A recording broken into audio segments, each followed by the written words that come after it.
Welcome to new विद्या मंदिर एया। आज के इस वीडियो में हम लोग जैव विकास क्लास 12th बायोलॉजी से संबंधित 40 महत्वपूर्ण ऑब्जेक्टिव क्वेश्चन एंड आंसर के बारे में जानेंगे। अगर आप कक्षा 12th के बोर्ड परीक्षा की तैयारी कर रहे हैं तो यह वीडियो आपके लिए काफ़ी ज़्यादा फायदेमंद और इम्पोर्टेंट होने वाला है। तो वीडियो को पूरा लास्ट तक देखिएगा और अगर आप चैनल पर नए हैं तो प्लीज़ चैनल को ज़रूर सब्सक्राइब करें। तो चलिए वीडियो स्टार्ट करते हैं। फर्स्ट क्वेश्चन, किसी जीव का विकासीय इतिहास क्या कहलाता है? तो किसी जीव का विकासीय इतिहास फाइलोजेनी कहलाता है। फाइलोजेनी जीवों के विभिन्न समूहों का अध्ययन है।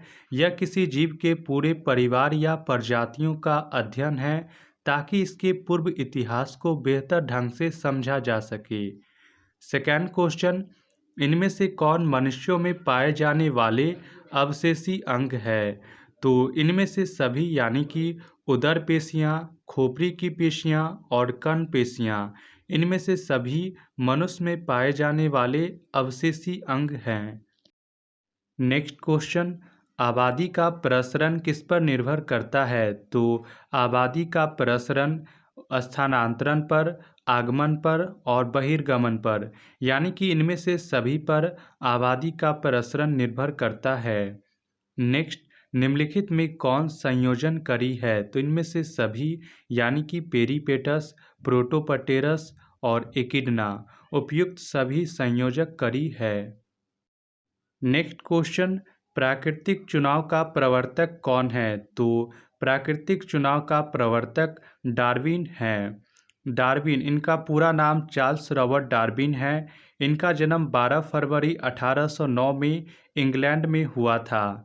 चार्ल्स रॉबर्ट डार्विन को मानव इतिहास के सबसे प्रभावशाली शख्सियतों में से एक के रूप में वर्णित किया गया है। चार्ल्स डार्विन ने क्रम विकास यानी कि इवोल्यूशन के सिद्धांत का प्रतिपादन किया। इनका शोध अधिकांश रूप से 1831 से 1836 में HMS बीगल पर उनकी समुद्री यात्रा के संग्रहों पर आधारित है। नेक्स्ट, फिलोसफिक जूलॉजिक पुस्तक किसके द्वारा लिखी गई? तो फिलोसफिक जूलॉजिक पुस्तक लैमार्क के द्वारा लिखी गई। लैमार्क एक फ्रांसीसी जैव वैज्ञानिक थे। 1802 ईस्वी में इन्होंने जीव या पौधों के अध्ययन के लिए बायोलॉजी शब्द का प्रयोग किया। इनका विकासवाद का सिद्धांत लैमार्कवाद कहलाता है।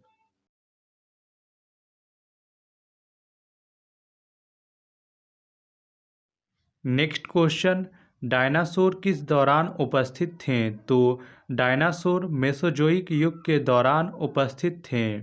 मेसोजोइक युग कुल 180 मिलियन वर्षों तक चला। मेसोजोइक युग के समाप्ति के साथ डायनासोर का भी अंत हो गया। मेसोजोइक युग को 3 अवधियों में विभाजित किया गया है: ट्रायसिक, जुरासिक और क्रेटेशियस। नेक्स्ट, लीडरबर्ग का प्रयोग किससे संबंधित था? तो लीडरबर्ग का प्रयोग अनुकूलन से संबंधित था। नेक्स्ट क्वेश्चन, पुनरावृत्ति का सिद्धांत किनके द्वारा प्रतिपादित किया गया? तो पुनरावृत्ति का सिद्धांत हेकल के द्वारा प्रतिपादित किया गया। नेक्स्ट, प्रथम कशेरुकी एवं प्रथम स्थलीय पौधे किस युग में प्रकट हुए? तो प्रथम कशेरुकी एवं प्रथम स्थलीय पौधे डिवोनियन युग में प्रकट हुए। इस युग में पृथ्वी की जलवायु समुद्री जीवों विशेषकर मछलियों के सर्वाधिक अनुकूल थी। इसी समय उभयचर जीवों की उत्पत्ति हुई तथा फन वनस्पतियों की भी उत्पत्ति हुई। इसे मत्स्य युग के रूप में जाना जाता है। नेक्स्ट क्वेश्चन, युगतम की उत्तरजीविता विचार किसके द्वारा प्रस्तुत किया गया है? तो युगतम की उत्तरजीविता विचार डार्विन के द्वारा प्रस्तुत किया गया है।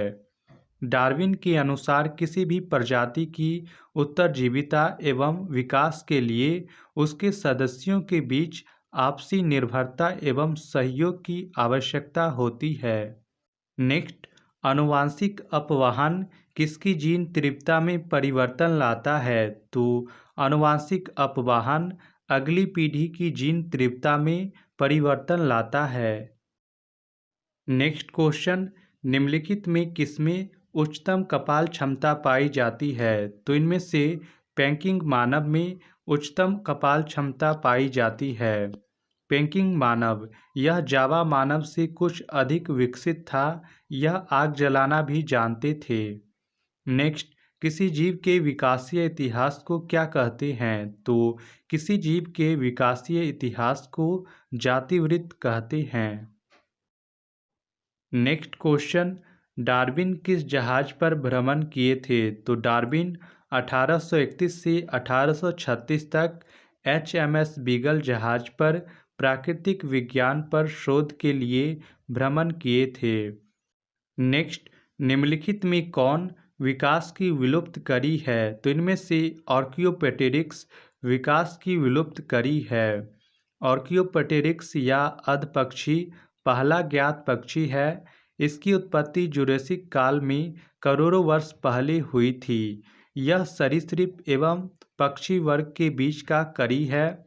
आर्कियोप्टेरिक्स आज पृथ्वी पर जीवित नहीं है, इसलिए इसे लुप्त करी भी कहते हैं।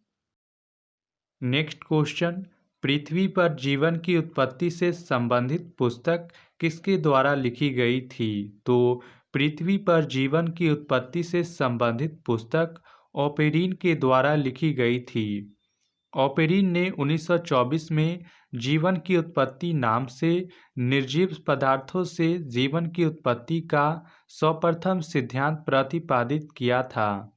ऑपेरिन ने कहा कि सजीव व निर्जीव में कोई मूलभूत अंतर नहीं होता। रासायनिक पदार्थों के जटिल संयोजन से ही जीवन का विकास हुआ है। नेक्स्ट, निम्नलिखित में कौन सा एक जीवित जीवाश्म नहीं है? तो इनमें से आर्कियोप्टेरिक्स एक जीवित जीवाश्म नहीं है। नेक्स्ट क्वेश्चन, वे अंग जो उत्पत्ति में भिन्न किंतु कार्य की दृष्टि से समान होते हैं क्या कहलाते हैं? तो वे अंग जो उत्पत्ति में भिन्न किंतु कार्य की दृष्टि से समान होते हैं समवर्ती अंग कहलाते हैं। नेक्स्ट, निम्नलिखित में किसके द्वारा जैव विकास का प्रमाण प्रदर्शित नहीं होता है? तो इनमें से गाय के द्वारा जैव विकास का प्रमाण प्रदर्शित नहीं होता है। नेक्स्ट क्वेश्चन, निम्नलिखित में कौन सा तत्व पृथ्वी की आदिकालीन वातावरण में आणविक स्थिति में उपस्थित नहीं था? तो इनमें से ऑक्सीजन पृथ्वी के आदिकालीन वातावरण में आणविक स्थिति में उपस्थित नहीं था। नेक्स्ट, डार्विन की पुस्तक origin of new species by natural selection कब प्रकाशित हुई थी? तो डार्विन की पुस्तक origin of new species by natural selection 1859 में प्रकाशित हुई थी। नेक्स्ट क्वेश्चन, मुर्दे को दफन करने एवं धर्म के प्रमाण सर्वप्रथम किस जीवाश्म से मिलते हैं? तो मुर्दे को दफन करने एवं धर्म के प्रमाण सर्वप्रथम नियर्डलथल मानव में मिले हैं। नियर्डलथल मानव होमो वंश का एक विलुप्त सदस्य है। नेक्स्ट, आधुनिक मानव का नवीनतम एवं सीधा प्रागैतिहासिक पूर्वज कौन है? तो आधुनिक मानव का नवीनतम एवं सीधा प्रागैतिहासिक पूर्वज क्रो-मैग्नोन मानव है। क्रो-मैग्नोन मानव के अस्थिपंजर फ्रांस में मिले हैं। इसका शरीर आजकल के मानव से काफ़ी मिलता जुलता था। ये शिकार करने तथा मछली पकड़ने में निपुण थे।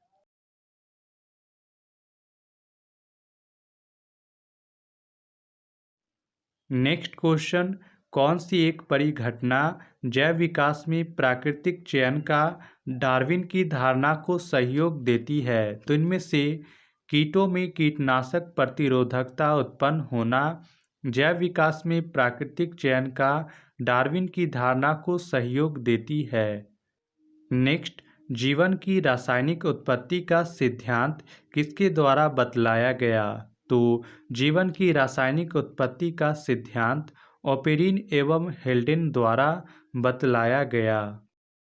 नेक्स्ट क्वेश्चन, किन प्रमाणों से यह साबित होता है कि मनुष्य लंगूरों की तुलना में चिंपैंजी के अधिक निकट हैं? तो ऑटोसोम्स एवं हेटेरोसोम्स के डीएनए से यह साबित होता है कि मनुष्य लंगूरों की तुलना में चिंपैंजी के अधिक निकट हैं। नेक्स्ट, सर्वाधिक कपाल क्षमता किसकी होती है? तो सर्वाधिक कपाल क्षमता जावा मानव की होती है। नेक्स्ट क्वेश्चन, मानव की वे पूर्वज जिन्होंने गुफाओं में चित्रकारी की? तो इनमें से क्रो-मैग्नोन मानव हैं जिन्होंने गुफाओं में चित्रकारी की थी। नेक्स्ट, नियो डार्विनिज्म द्वारा डार्विनिज्म के सिद्धांत में मुख्य परिवर्तन किया गया। तो नियो डार्विनिज्म के द्वारा विभिन्नता के उद्गम में मुख्य परिवर्तन किया गया।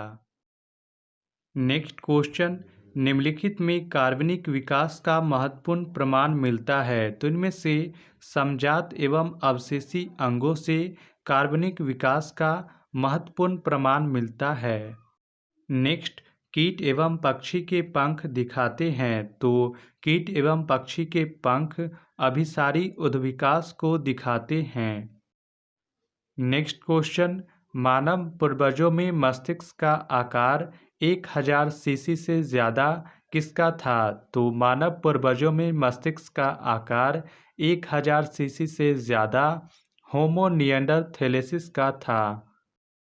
नेक्स्ट, भौगोलिक पृथक्करण का एक महत्वपूर्ण परिणाम यह है कि इससे तो भौगोलिक पृथक्करण का एक महत्वपूर्ण परिणाम यह है कि इससे जनन पृथक्करण के द्वारा नई स्पीशीज बनती हैं। नेक्स्ट क्वेश्चन, जाति की जैविक अवधारणा मुख्यतः किस पर आधारित है? तो जाति की जैविक अवधारणा मुख्यतः केवल प्रजनन की विधि पर आधारित है।